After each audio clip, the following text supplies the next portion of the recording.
BookTube world. Welcome back to the History Shelf. I am your host, Peg, and my off-camera co-host at times is... Daisy. It's not Daisy. Boomer. It's not Boomer. Jimmy Hoffa. It's not Jimmy Hoffa. Damn it. It's Martine, ladies and gentlemen. It's the Muppet Show. Yes. In what is now becoming a bit of a trend, this is yet another used book haul featuring Martine. I just have more and more used books coming in. Well, anyway. You don't want me sitting in on the serious stuff. Yeah, I don't want her sitting in on the Because serious stuff. Not be appropriate. Okay, yep. These are all things that I've picked up for one reason or another, and I find it entertaining for Martine to comment on.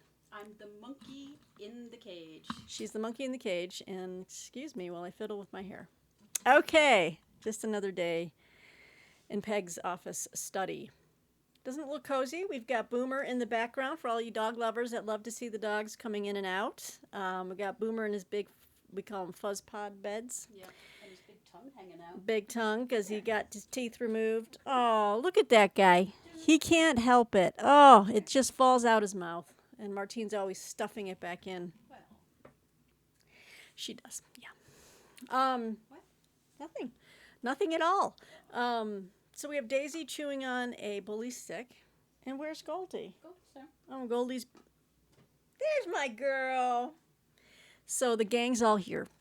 Okay, so what has happened is, in the last couple of weeks, I went back to 2nd and Charles, and I had a bag full of 5 really big books that I wasn't able to get to in our last used book haul video.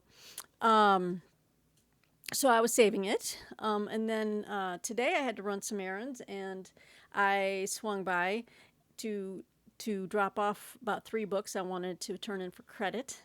And no, I feel like I've kind of picked over everything, so unless someone is delivering a bunch of history and stuff to 2nd and Charles, I've got... to try a different location. A different location could be too far away, just because we're out in the middle of nowhere. Anyway, so... but this time around, I was actually able to find a few things that I was really excited about. So combining these two together, plus a few that I've ordered through the mail, used third-party stuff, we've got a stack of used books to haul through here. So with Martine's ample assistance, Yes. ample commentary. Yes, I'm here. She's here. All right. Yeah, Well, you I can... was just going to say, I think, if... I'd be surprised if 2nd and Charles doesn't circulate their... Go ahead. I was just entertaining. Yeah. They need to have something to look at while you're talking. Oh, for God's sakes. Talk. Just, you should be seeing new stuff in there. It shouldn't be the old collection. It shouldn't be. You think that it's a fairly central location between Denver and Boulder, so I'm guessing I'm getting the best of what's out there. I'm still very jealous of all the thrift finds that a lot of you guys out there find. Like, you find like these really arcane titles that I would die to find out here, and I'm like, thrift stores out here just don't have good stuff. But you haven't checked out the one nearest us. I haven't checked that one out yet. This is kind of serious. Yeah. All right. Well, let's get into this was actually a few weeks ago. Let's get into last few weeks ago, Hall. That's a really catchy title. Yeah. Yeah, that's a great title. Yeah. We're waiting for the storms to roll through here, so we've. But I had to close the blinds. I apologize if the lighting is a little off, but it's that in between light. You can keep doing. You don't have to. Yeah. Okay. So I was ample commentary. So I'm ample here. commentary. I'm here, man. So's Boomer. So's Boomer. Tongue out, rock out, tongue out, whatever.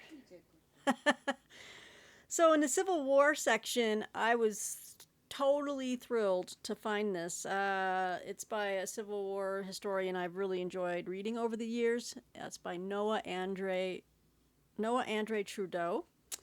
And I have a few of his books, but this is The Last Citadel, Petersburg, Virginia. Andre. Petersburg, Virginia, June 1864 to April 1865. And he wrote a big study on Gettysburg. I really, really highly recommend it. I enjoyed it so much. So I didn't have this book by Noah Andre Trudeau, and Little Brown. How much did I end up paying for this? Just $7.40. Oh, actually, yeah. What am I thinking? I didn't pay anything. I had credit. Oh, well, these are all free for me because I had credit. Great condition. And, I wrote my undergrad thesis on the wilderness and Spotsylvania. So this all, this came after, but it kind of fills in my collection on that set of final battles between Grant and Lee. So I was really thrilled to pick this up. I'll just read you a brief snippet here. Of course, and this is a dated book, so the dust jacket copy. This was written in 1991. The Last Citadel is the first full-length treatment of the most extensive military operation of the Civil War, the Siege of Petersburg, Virginia. The Petersburg campaign officially began on June 9th, 1864, and ended on April 3rd, 1865, when Federal troops at last entered the city. It was the longest and most costly siege ever to take place on North American soil, yet it has been overshadowed by other actions that occurred in the same time period. Most notably, Sherman's famous March to the Sea and Sheridan's celebrated Valley Campaign. Let's see here. Yeah, so it kind of rolls through uses the primary documents. It utilizes a lot of the memoirs, letters, diaries, published recollections, and regimental histories. Of course, it says, in the beginning that Last Citadel is the first full-length treatment. I'm sure there's been, I know there's been more. Campaign of Giants, I think, is one. It's a big, big book, and I was trying to read it with Sharon Goforth. Gosh, about 4 years ago, it feels like. And Hi, Sharon. Hi, Sharon. I don't know if she watches BookTube anymore, but if you do, it's so good to see you. I can't see you, but you know what I mean. Anyway, so picked up The Last Citadel for free. Another outstanding. So why did your buddy read not happen? You too busy, or you? I wasn't able to keep going. I wasn't able to finish it, and she ended up finishing it. Something happened that month, and I forget what it was. She's still reading Moby Dick, Patrice? Yes, Patrice, I am reading Moby Dick, and I'm enjoying it. And Martine's listening to it on audio, so that's interesting. And I started listening to it, but I stopped so that I can finish the book, and then I'll listen to it on audio and kind of see. Okay, so the next book. Did I luck out? Because I have two of the other books written by this historian from the same book jacket covers from the University of Illinois Press. So this completes the trifecta of the Peter Cousins books. No relation to Robin. Was Robin Cousins? Figure skater, don't know. All right. This is The Shipwreck of Their Hopes, The Battles for Chattanooga by Peter Cousins, spelled this way. Oh, no. Yeah, that's not it. I have the other two with these same dust jackets, which is, I'll tell you in a second. But this is The Shipwreck of Their Hopes. Yeah, these are the other two I have. I have This Terrible Sound, The Battle of Chickamauga, and I have No Better Place to Die, The Battle of Stones River. So I was missing The Shipwreck of Their Hopes, which obviously is the battle for Chattanooga. Because this set of books kind of follows along, and it has my favorite guy. He was the man. You can't see what's going on. Major General George Thomas. Yep. She wants. Oh my goodness. There's dog madness going on over here. So yeah, let's see here. Let's see. So the battles around Chattanooga in the late fall of 1863 were among the most decisive of the Civil War, opening the Deep South to the Union and setting the stage for the Atlanta Campaign and the March to the Sea. After Chattanooga, the principal Confederate army in the West fought without spirit or hope of victory. Cousins's comprehensive account details movements of individual regiments, even as it reveals the larger impact of the campaign. I just see a flying dog. Hi, Daisy. On the outcome of the war. So, again, this completes the trifecta of Cousins' studies for that whole Western theater, which these were epic battles. And I'm so happy to have them all in hardcover and in these editions with the blue cover and the. I would show them to you guys. They're just downstairs. So this one's going to go downstairs and be shelved along with the other ones. And once I get these price tags off. But this was a really good copy. It was only $6.85, but again, free. Cool. All right. So I have been looking out lately. Someone at Second and Charles has been dumping off history titles from David Hackett Fisher, which I have talked about in several of the other used book hauls videos. So it wasn't a lost cause. It wasn't a lost cause, and this is the one I've been wanting to get. This is like a deep, very scholarly work.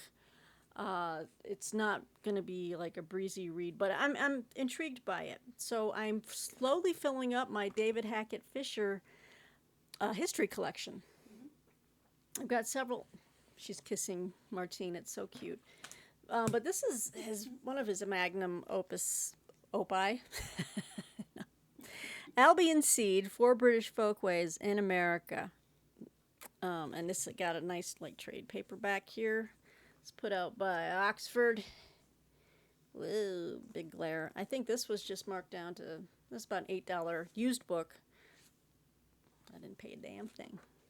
So, Can I just say yes. how nice it is that, you're getting big books and I don't have that automatic fear that I had, not fear, just that automatic thing in the back of my head, like, oh, those are going to be really heavy to move. Yes, we don't have to. Because you used to do it too. You'd be like, oh, this is a great book, but... Yeah, I don't want to move it. That's right. Well, guess what? We're here now. And I'm damaging the foundation with all the weight I add. Look, I don't know. These things are built to hold how much? I mean, a lot. So, all right, got that in a couple. Okay. I'm better off not knowing. And so are you. I am better off not knowing. So this thing is blurbed to high heaven. I'm trying to figure out how to describe this book. Well, what does he do differently than other biographers of Elizabeth? No, this isn't about Elizabeth. Oh, what is it then? It says Sorry, I blame Daisy on this. 4 British, like the number 4, British folkways in America. Oh. So, what he's doing here is, let me read a couple sentences from the preface. The preface says, an idea of cultural history. This book is the first in a series which will hopefully comprise a cultural history of the U.S., the United States. It is cultural in an anthropological rather than an aesthetic sense, a history of American folkways as they have changed through time. Oh, so maybe some of the other books I have are part of the series that are by him. It says here, each volume, 5 are now in draft, centers on a major problem in American historiography, which is the study of history. Remember? Okay. The first volume, Albion Seed, oh no, I don't know. Maybe I don't have these other books. The first volume, this volume, is about the problem of cultural origins. The second volume, American Plantations, studies the problem of culture and environment in the colonial era. The third volume examines the coming of independence as a cultural movement. Volume 4 takes up the problem of cultural change in the early republic, and Volume 5 is about the Civil War as a cultural conflict. Wow, he is really encompassing all things culture. Culture. When did he write it? Okay, so this book came out, good question. I was just going to take a look-see at that. This came out in 1989. I wonder if he's updated it. Yeah, probably. Also, how do you have 5 volumes in draft? How do you have 5 volumes in draft? That's amazing. That's it might. crazy-making. Yeah, I'm sure he's got a lot of assistants at the college campus. He's got a lot of interns helping him out. So anyway, look it up if you'd like. Look it up if you'd like a further explanation, because this does not have. It's just blurbed and raved about. But everyone kind of knows this book, Albion Seed, and it's a really good, clean copy. So when I saw this book, it's an ex-library book, nice Mylar cover. I couldn't resist. You know what? Though? I hate the cover. Okay, she hates the cover, so get ready for this, everybody. All right, this is the original Random House printing, Decollaged, and I have read. This came out in 1986. This is a 1986 edition. You can tell the cover's old. It is, but it's about one of my favorite generals and presidents who I've read about and I really like. This is written by his grandson. This is Eisenhower at War, 1943 to 1945, by David Eisenhower. And Martine hates the cover. That's kind of how they did it. Why? Because it's very because they broke his name in half. Yes. Oh, well. Major faux pas. Well, you can't really get around it. Yes, you can. You make the type smaller. God bless it. It's not that difficult, people. Eisenhower. God. Eisenhower. Flower. Anyway. So, I've read a lot about, I have tons of books on Eisenhower, but I don't have this one, and it's written by his grandson, which apparently, he's got some more insights just from having known the man and talked to him as a boy and as a young adult before he passed. And it's supposed to be a classic. So it says, Eisenhower at War will forever reshape our thinking about the Second World War in Europe and about its legacy, the divided continent with which the world has lived precariously ever since. Of course, this was written in 86, so, When was this guy born? I don't know, David Eisenhower? Yeah, go ahead and look him up. And there's this was a really nice edition, and they had marked it to $9.75, but it's nice when you've got like over $100 in credit, so there's our guy. But look how big this is. This is a chunkster. This makes me think of that big book that Bill Rutenberg was reading forever, the Douglas MacArthur biography. It was kind of like the same almost the same type of cover, very big.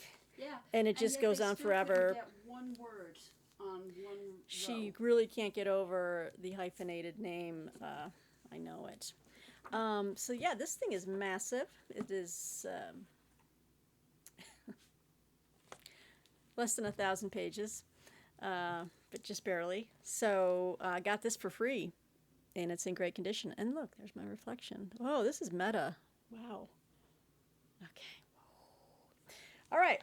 And then another really big, fat ex-library book I found in great condition. It's volume 2 of a 2-volume, obviously, biography, so I need to get the first volume. But it's perfect because I've been wanting to read a good biography, before you say it, I know what you're going to say, of Lyndon Johnson without reading the 4 or the 3 volumes of Robert Caro, okay? And people are still waiting for the final volume and may never get it. And I know that this biographer has written, and he's done a biography on, FDR, JFK. So I went with Robert Dallek.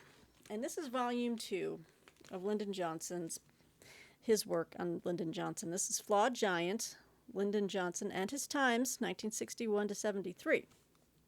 So I'm looking around now online for a used copy, kind of like ex-library. I love this. The Mylar is perfect on this. This edition is great.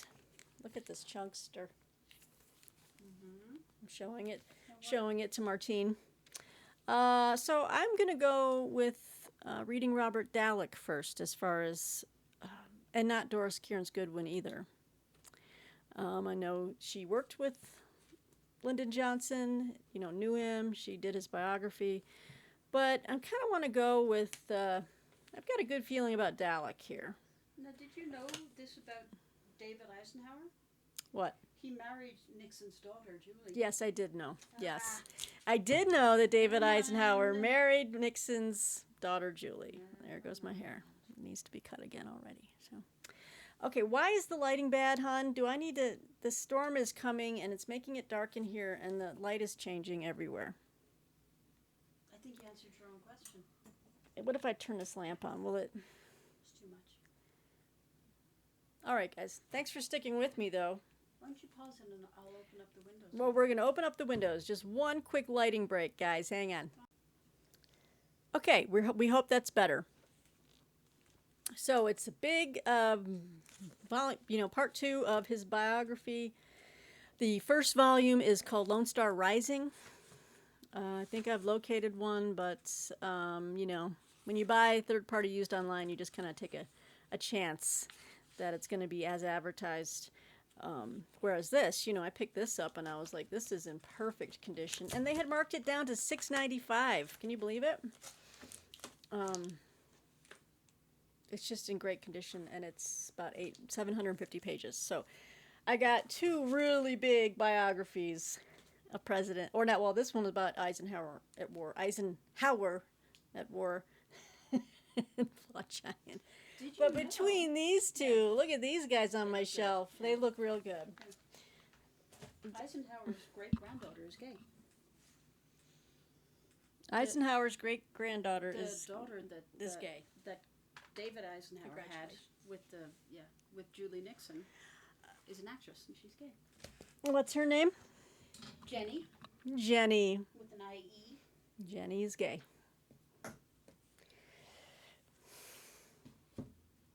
They used to give out prizes for that. Now they don't. Toaster ovens. No, they don't. We don't get shit. Yeah. Everybody wins a prize. Don't get me started on that. Okay. So today, I picked up these. I turned in 3 books and I came home with 5. Probably not what I meant to do. However, that's Peggy math for you. It's Peggy book math. I will be turning in more. So I came across this book, and I don't recall, and I don't think I have a proper biography on Patrick Henry of the American Revolution. And I just saw this sitting on the shelf, and I'm like, who is this about? This was only $5.95, although, again, free.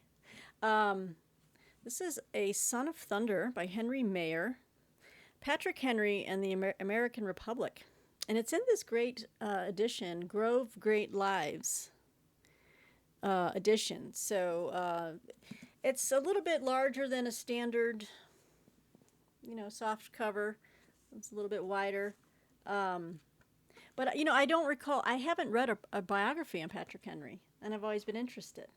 Do you want to know about Patrick Henry? Yes, please. You're going to learn. All right, so one of the greatest advocates of liberty our country has ever known, Patrick Henry, was a brilliant American patriot who fueled the fire for the American Revolution. Best known for his fiery speech in which he proclaimed, "Give me liberty or give me death." Henry helped the transition to independent government, became the governor of Virginia, supported George Washington during the war, and was the father of the Bill of Rights. His philosophy was the keystone to the U.S. Constitution. Henry Mayer brilliantly portrays the patriot's great human appetite, dedication, and charisma. I don't know how... In his spare time, he played backgammon. Say that again. In his spare time, he played backgammon. There you go. Little known facts. Little known facts. Little known facts of history. Not covered in this book. No.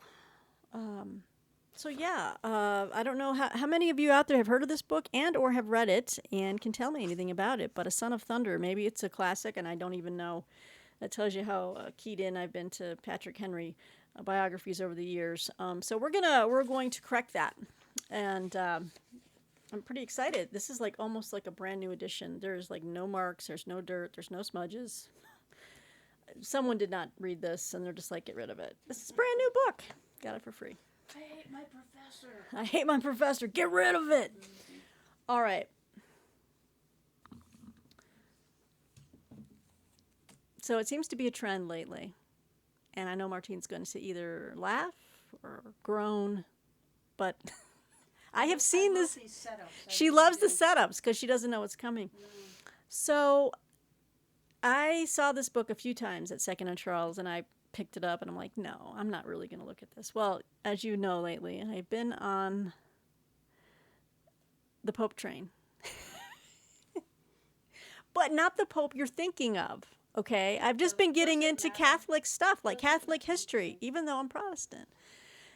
Listen, you're not getting that from me. So I saw this there, and so I actually picked it up, and I'm like, let me get a real taste of the writing. It's like a personal memoir, like a journal, okay? But this is, people, I guess, call this guy the good one. They really like this guy. Out of dozens. He's the okay one. But this is Pope John the 23rd. That's so great. And this is his Journal of a Soul. Now, I'm glad I finally picked it up because I actually looked at the print date on here, and this is an old edition from McGraw-Hill. This is a 1967 book. This was printed in 1967. This was on the bookshelves before I was born. So I love having an old book. It does have some writing in it, and that's okay. It doesn't bother me. I like the writing. I do, and it has that old book smell. Hang on. Oh, I don't know how you do that. Oh, it smells so good. What's wrong with you? The edges of the pages are getting a little yellow. You are just inhaling old people's skin cells. It's great, honey. You're welcome. I'm inhaling old people's. Skin. I thought you were gonna say like their spirit, or yeah. Oh, do we have an orb, or is that just fuzz? See, In this room, where's my ghost hunter, Lisa? She's listen, like, you don't need a ghost hunter. You need a dust hunter. well, there's a lot of dust with the books in here, and I definitely need to And find if a Gidget's here, way to. She's like, what are you doing? I know. Gidget wasn't a camera fiend though. When I used to. She wouldn't clamor to be on the screen. But anyway, She had smartitude. she had smartitude. So I started browsing through here, right? And I was intrigued by the old photos, and of course just the beauty of the book itself was selling it to me more and more. And of course I'm not paying anything for it, so I'm like, well, who is this guy? You know, I was like, I don't know a lot about Pope John the 23rd. I know Faith out there, Faith in Books. Please chime in if you've read this. Not that I'm saying every Catholic reads everything written by Catholics, but you know what I mean. We do not. And Martine says We're we do well known for not. our apathy. There's a picture of our fair Pope, or he is a bishop here. Okay, I don't know much about Pope John the 23rd, but let me read to you what made me laugh, because at first I read it and I'm like, well, I guess I'm not going to pick this up because, you know, and then I'm like, no, totally. This could be very entertaining, because you always want to know, if you're on an opposing side of something, what the other person, you know, it never hurts to know what the other person's thinking. So check this out. This is his journal. And along with a lot of interesting spiritual things that, you know, I think will come from this that I would probably really enjoy reading. I just turned to this page, and I swear to you, this is what pops out at me. So I'm reading this. Oh, and there goes the camera glitched again. Look for orbs, quickly. Okay. Stop. All right. Nothing. So listen to this. Our excellent father director has begged me to take as my companion during the time we spend on our walks a young Protestant who has been given hospitality while being prepared for the abjuration of his former faith. Don't ask me what that is. Poor young man, I feel so sorry for him. He is a good youth, but for the best 9 years of his life, he is now 18, he has been thoroughly imbued with the instruction which the Protestants are so expert in giving.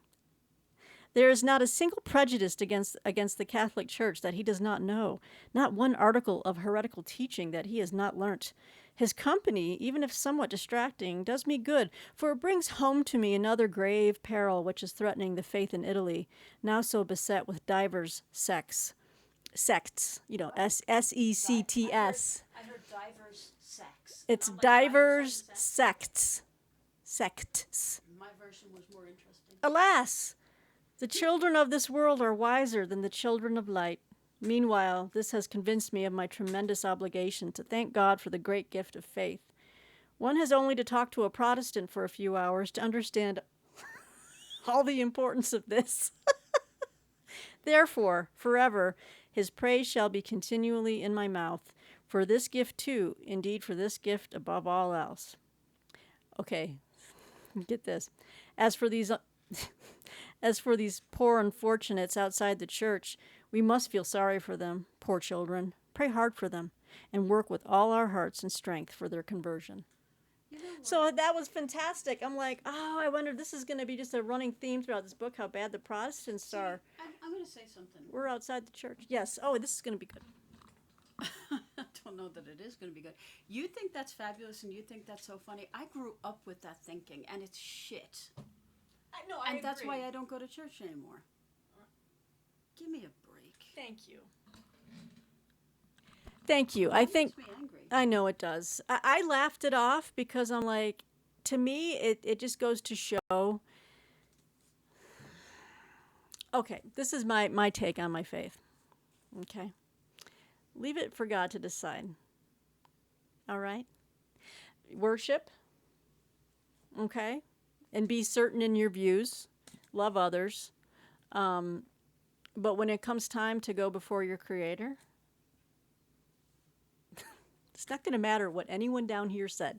Do you know what I'm saying? Yeah, It's just like, so let's please with this outside the church stuff.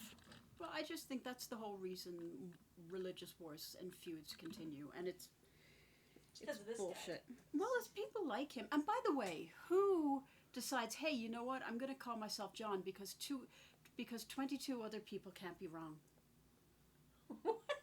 That if I was Pope John the 23rd, I'd be like, I really wanted to be Pope Nancy. Well, I have an Aunt Nancy. first She'd of be like his right name. on. The first of his name. Was he the ruler of the Andals and the? Yes. Very good, honey. Thank you. I know a little bit of that. I remember a little bit of that Game of Thrones or whatever. So, I don't know. I was just intrigued by it, and I do enjoy spiritual memoirs. And it doesn't matter, Yeah, but that's just What? propaganda bullshit. Well, this is his private journal, honey. Well, then he was a propagandist even in his spare time, and that's Listen, if anything, he was true to his whatever. his Hatred beliefs. and biases. I don't know if it prejudices. was hatred. I think he felt, Oh, his pity. yeah. What an insufferable crap. No, I'm not even. You know what? We have very different personalities and character traits, in that That pisses me. I just process and say, well, that's just them, and they're true to something. And she says that just pisses me off. So that's why we're such a great match. We balance each You're other. wrong and you're wrong. Yeah. Yep. No, I just think So- that, what you're in. Okay. You could be thinking about better things, and instead you're like, oh, this poor sod. He's Protestant. Good thing we didn't burn him today. Good thing we're reschooling him tomorrow. Whatever. Do I dare read a little bit of the jacket, just so people at home can? Let me just read a little bit here. Quote, "My soul is in these pages," end quote. Pope John spoke these words to his private secretary as he turned over his spiritual diaries for publication after his death. And so it is, as readers will discover in this remarkable book, the first such work from a pontiff of the Roman Catholic Church. Journal of a Soul was begun at age 14 when Angelo Giuseppe Roncalli of peasant stock was an eager seminarian. I must find a way of becoming like the saints is one of his early aspirations. See, I was just trying to get an Atari. Yeah. You know, I just wanted to be Luke Skywalker. Just kidding. Yeah. The diaries were continued almost without a break across 67 years, the last entry written about 6 months before his death in 1963.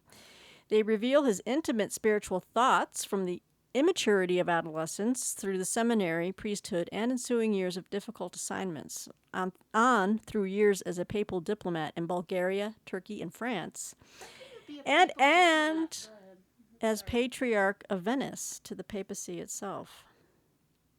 The world has known Pope John largely as, quote, good Pope John. She says whatever. And Pope Nancy, okay, and as the convener of Vatican Council II. Yeah, well, there you go. See? What do you mean, there you go? I thought you agreed with Vatican No, I do, II. but how can you be, I do, okay, but how can you be an ambassador if you're like, well, there's me and I'm right?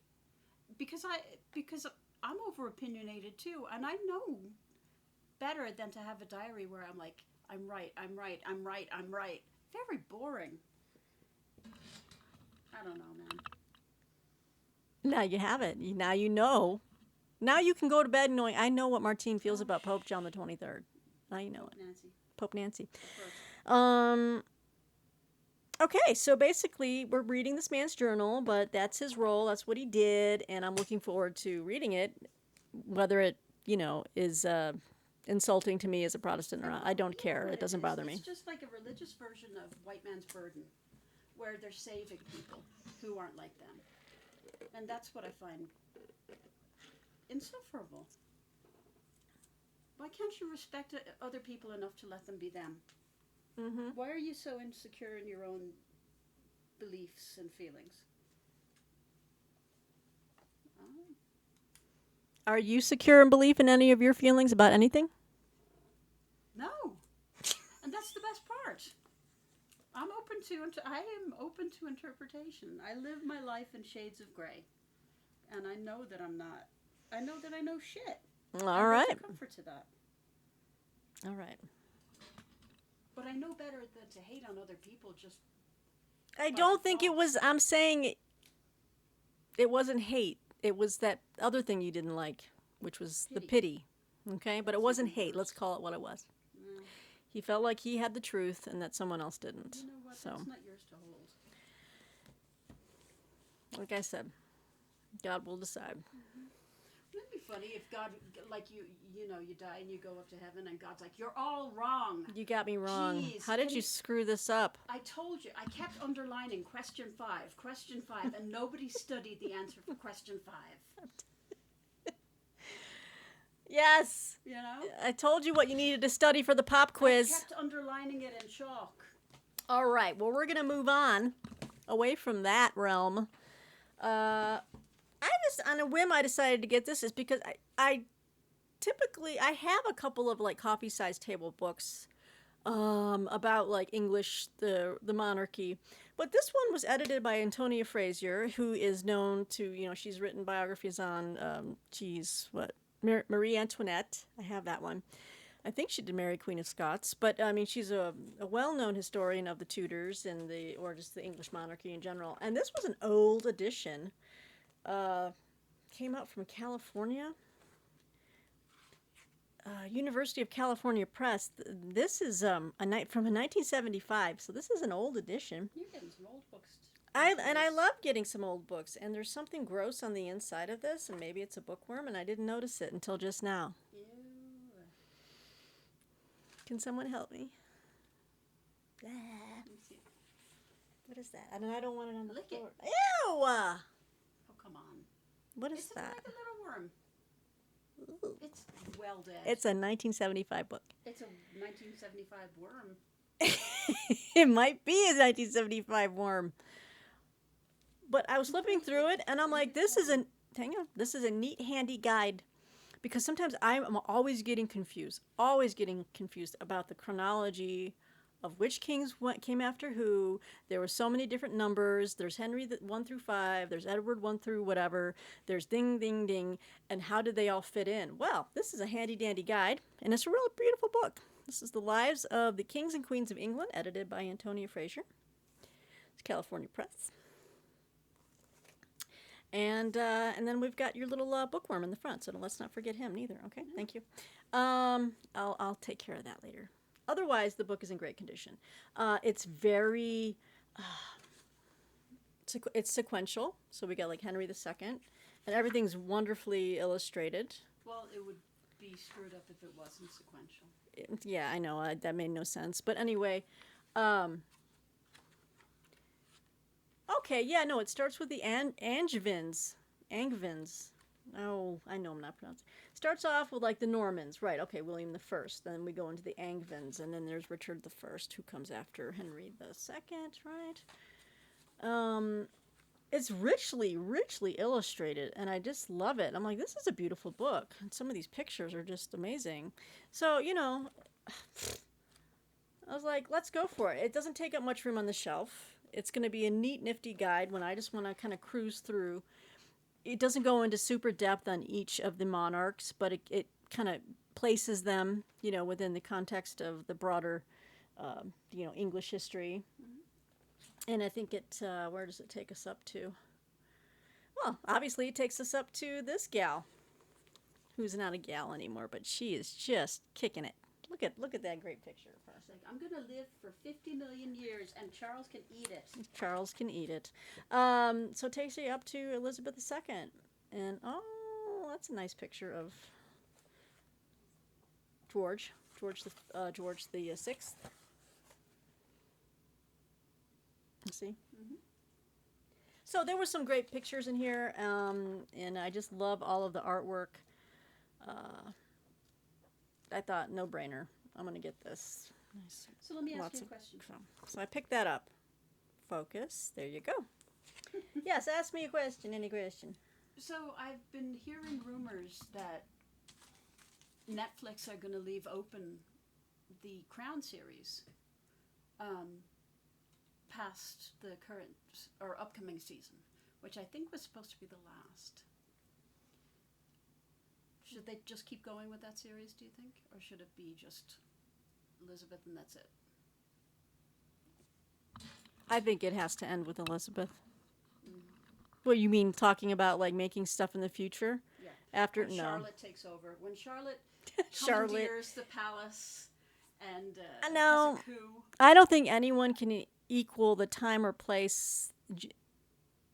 Elizabeth II, she kind of her stride goes from one era over to another. Yeah. She is like, she is, no one will ever be like her again. Mm-hmm. She's lived so long. How long did she live? And she took us through, she took, Britain through, the world has changed thrice over, it feels like, from the time that she took over. A post-World War II generation, and now you can't even look. You look back at those times, and we're so different now culturally, societally. Everything is so. It's like an alien world. And so you're going to want to do a series on William or King William, and no, Charles it's just. hard to look at and I don't want to listen to Charles. Well, so I think it has to end with Elizabeth II because she's class act. Is she? No, she's not. You like her? I think they're all horrible. Oh. I think they're all horrible. Every time I want to like her, she just comes across as absolutely inhuman.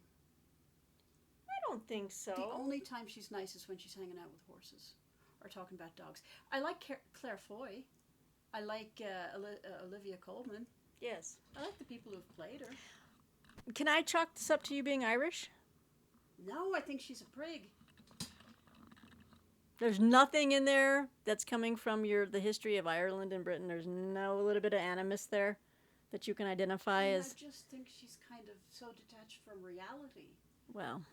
But I mean, I agree. She has been present for basically the dissolution of monarchy throughout the world in the 20th century. That's interesting. Yes, it is interesting. All right, we got to run through a few more books. We're at 45 minutes. Okay, so, I just ripped this. I'll put some tape on it. But this was in great condition. Another old book that I found. It is dated, and I'm like, should I even buy it? But I just thought for, what's the word I'm looking for? Not nostalgia sake, but just to have like a piece of, a book that was written. Sentimentality. No? Maybe. Oh, and it's got a good smell. Oh my God. It's got a great smell. She's huffing old people again. I'm huffing old people. She's given up drinking and smoking, but she still huffs old people every day. This is a volume from 1976.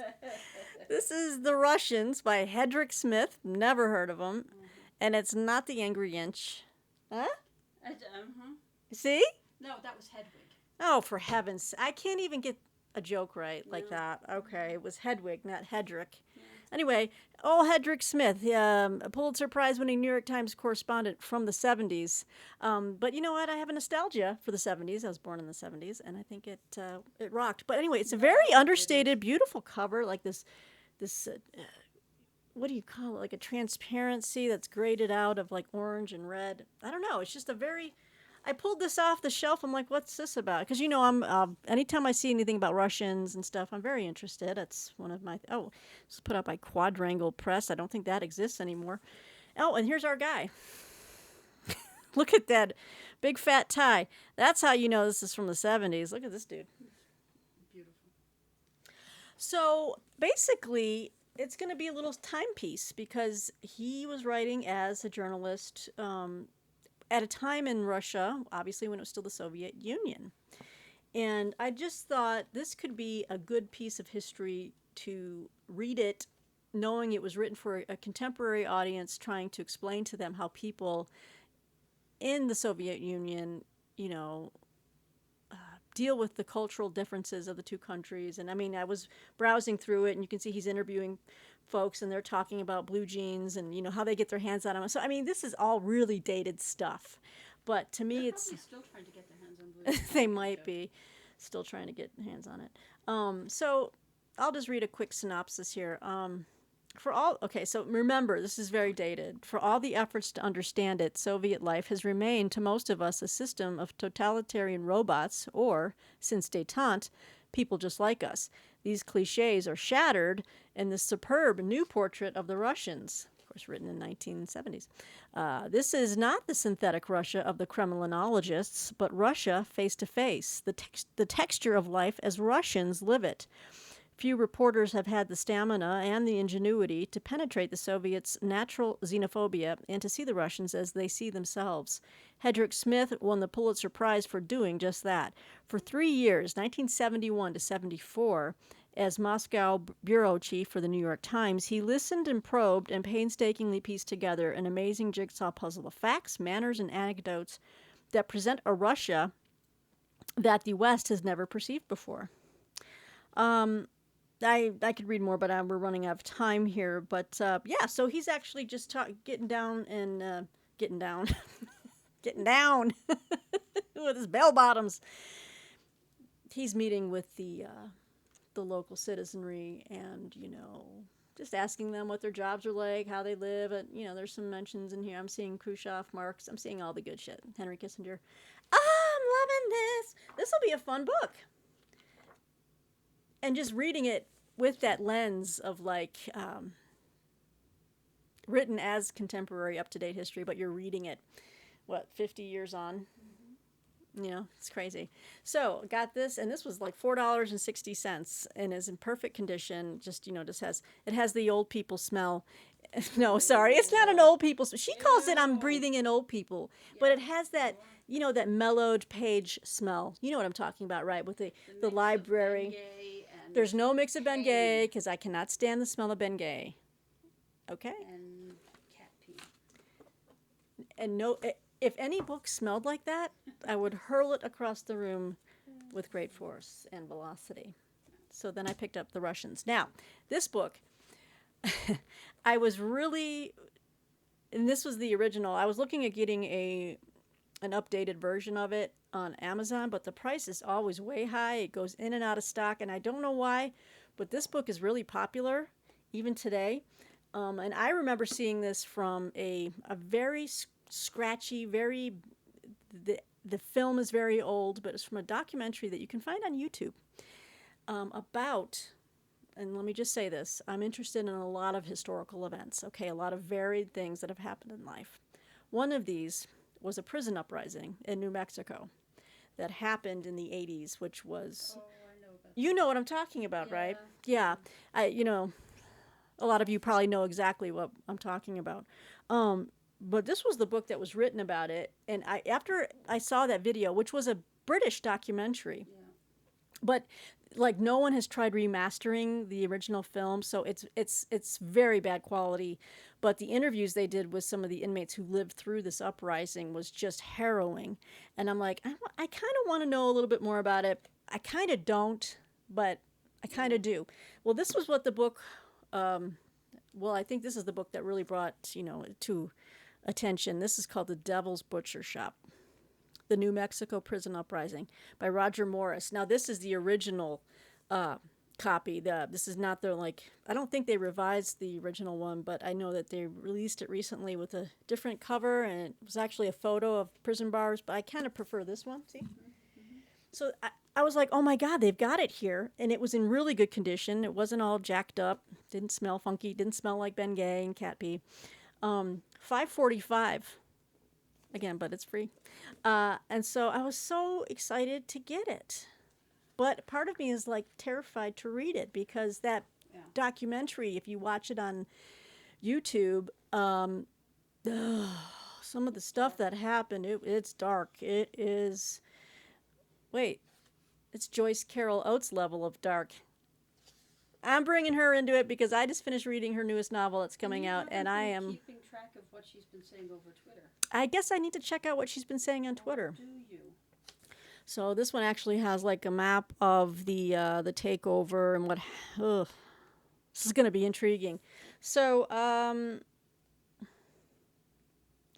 let me see here.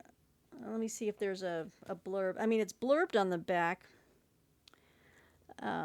It's about the 1980 convict uprising at the New Mexico State Penitentiary in Santa Fe. So if you want to check out that YouTube, just type in New Mexico prison riot 1980. Boom, you're going to see it.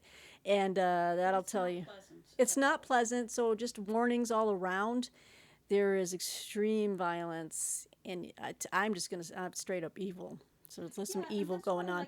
That's why there's probably the appeal for it, but also I don't get why people read this. No, okay. The appeal is not the evil so much as the, well, I'm always intrigued by humanity's capacity for evil because it reinforces for me the need for,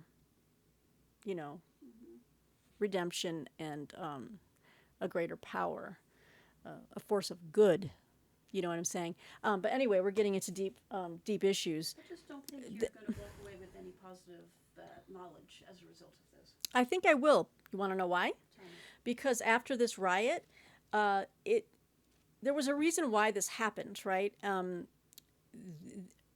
It uncovered a lot of, I would say, abuses, or corruption, or just the whole prison system kind of went into a bit of an overhaul after this event because the conditions were overcrowding.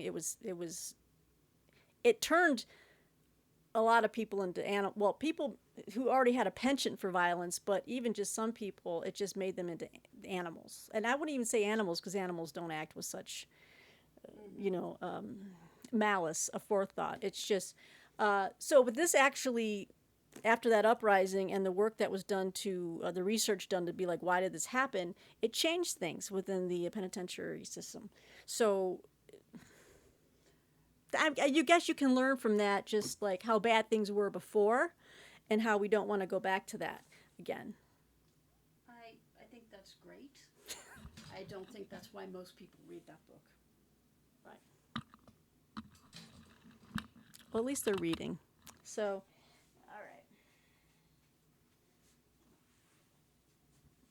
Okay, you know what? This is going to be an hour video. I'm so sorry, everybody. Does anyone care? Yes. So a few of these books did not come from Second and Charles. These are books I picked up along the way. Are you able to hang out for a few more minutes? Yes. Okay, a few more minutes.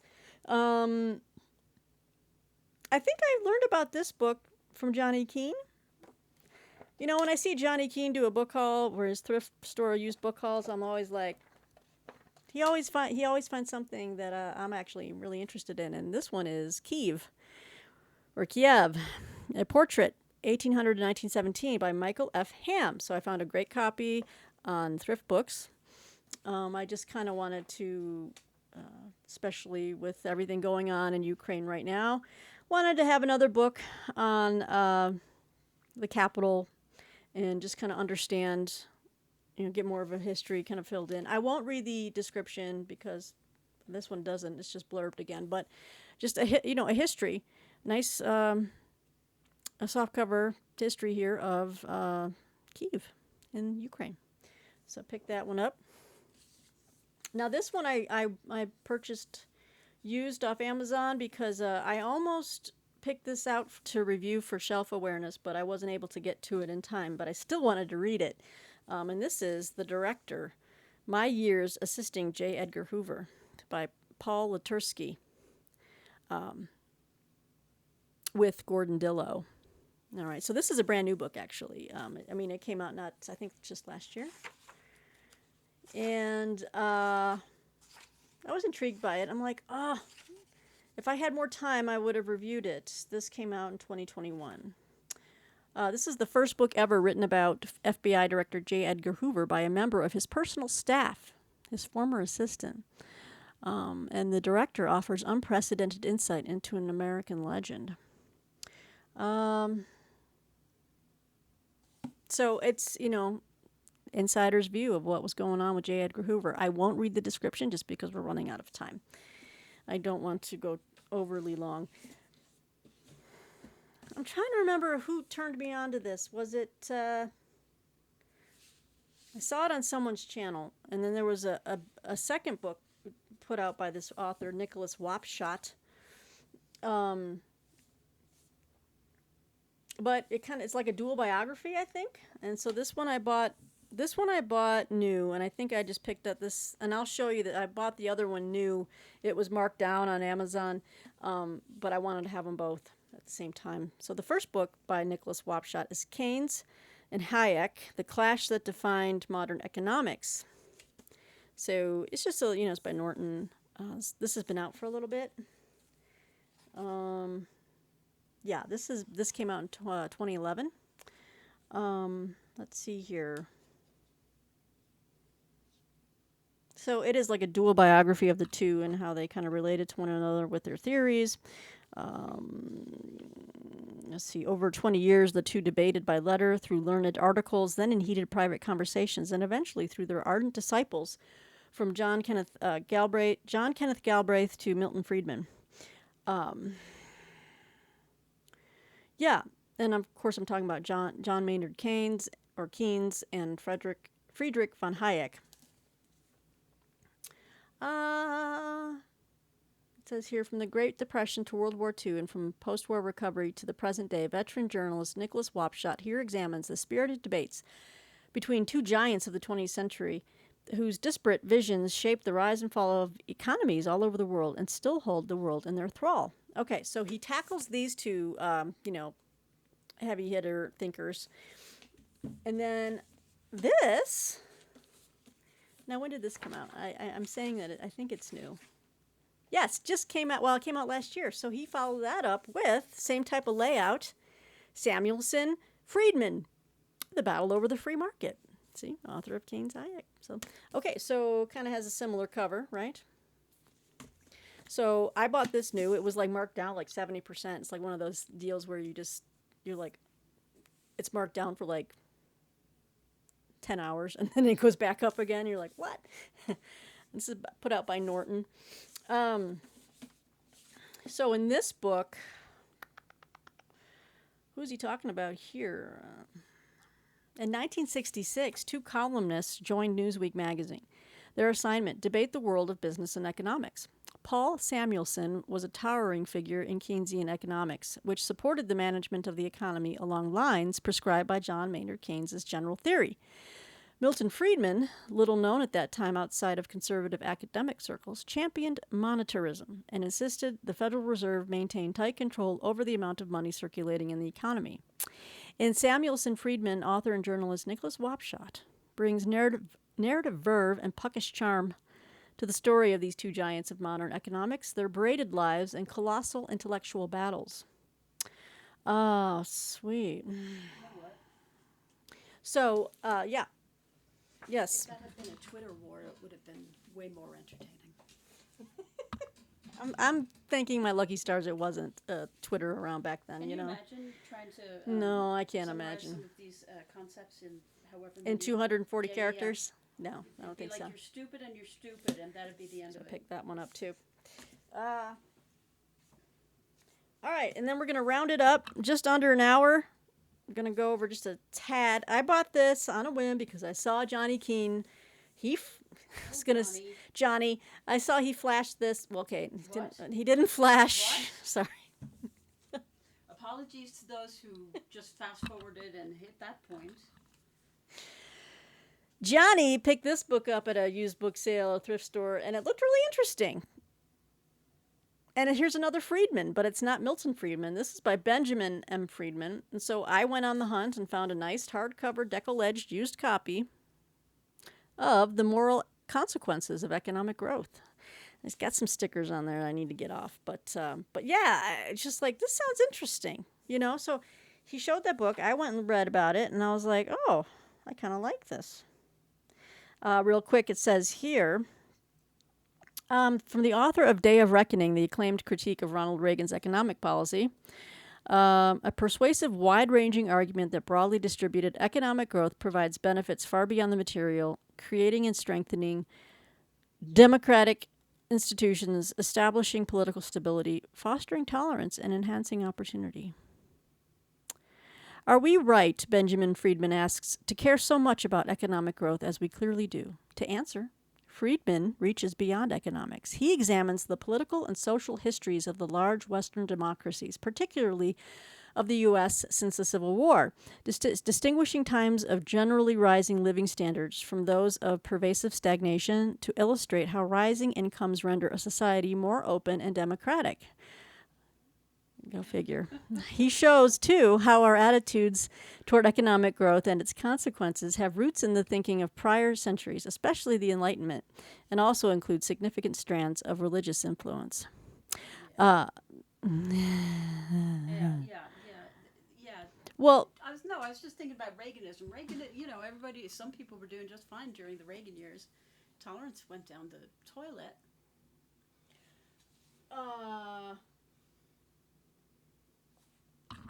I don't know if he's saying that here. Okay. I think he's saying the opposite. I'm thinking he's saying that people become more open and democratic when they have higher standards of living. So that there's actually, it's better. So let me just read on here. Friedman also delineates the role of economic growth in determining which developing nations extend the broadest freedoms to their citizenry. He makes clear that growth, rather than just the level of living standards, is key to affecting political and social liberalization in the third world. But he also warns that the democratic values of countries, even as wealthy as our own, are at risk whenever incomes stagnate for extended periods. I agree with that. Yeah, and you do too. Okay. Merely being rich is no protection against a society's retreat into rigidity and intolerance once enough of its citizens lose the sense that they are getting ahead. I agree. Finally, Friedman shows us why, if America is to strengthen democratic institutions around the world as a bulwark against terrorism and social unrest, we must aggressively pursue growth at home and promote market-driven forces. And promote worldwide We must aggressively pursue growth at home and promote worldwide economic expansion beyond what purely market-driven forces would create. And for the United States, he offers concrete suggestions for policy steps to achieve these objectives. Okay, so it just sounded really interesting to me, and it's going to help me along with these other two books here on the big thinkers in economics. I'm always on a quest to try to teach myself things that are a little bit, outside my area of comfort. But this sounds really intriguing. The moral consequences of economic growth. Doesn't it sound good? And that's my used book haul. Hear what you think about it. I will let you know. So I have too many books to even attempt to do a pyramid. Wouldn't even fit on the screen. But that's an hour video for you guys. Yeah, I've got another book. I've got a new book haul coming up. I'm going to do a book haul that Martine's going to hate. I wonder if she should sit in on that one. Well, you put it just now. I'm going to say no. Can I say 2 words? No, because I know what the 2 words are. She knows what those 2 words are. And they rhyme with fat bore. Yeah. It does rhyme with fat bore, but that person is anything but a fat bore. Yeah, well. Okay? Let's just talk about that. All right. Well, we are going to do a book haul where the person otherwise known as Fat Boar makes an You're appearance. never getting that autograph now or that interview. I am, because I'm constantly saying what a handsome man he is. And I just think he's handsome.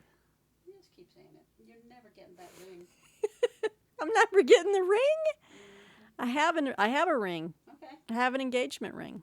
Okay. That's not an engagement. Oh, I thought it was. No, well, it could be now. Was it a promise ring? No. Now she's getting a little feisty. Go ahead. No. Okay. No, I got nothing to say. All right, guys. Well, we've blathered on long enough for your enjoyment. Look at how much we have entertained Boomer back there. That's how our audience feels right now. Like, please make it stop. Okay, we will. Let me know what you think about any of these books. As always, so happy to share with you my used book finds. I get so excited because I'm always thinking of you guys. I'm like, I got to show this. People are going to be like, what? So anyway, thanks for joining us, Martine. You're welcome. And until next time, BookTube, have a great afternoon and evening. Yeah. Bye-bye.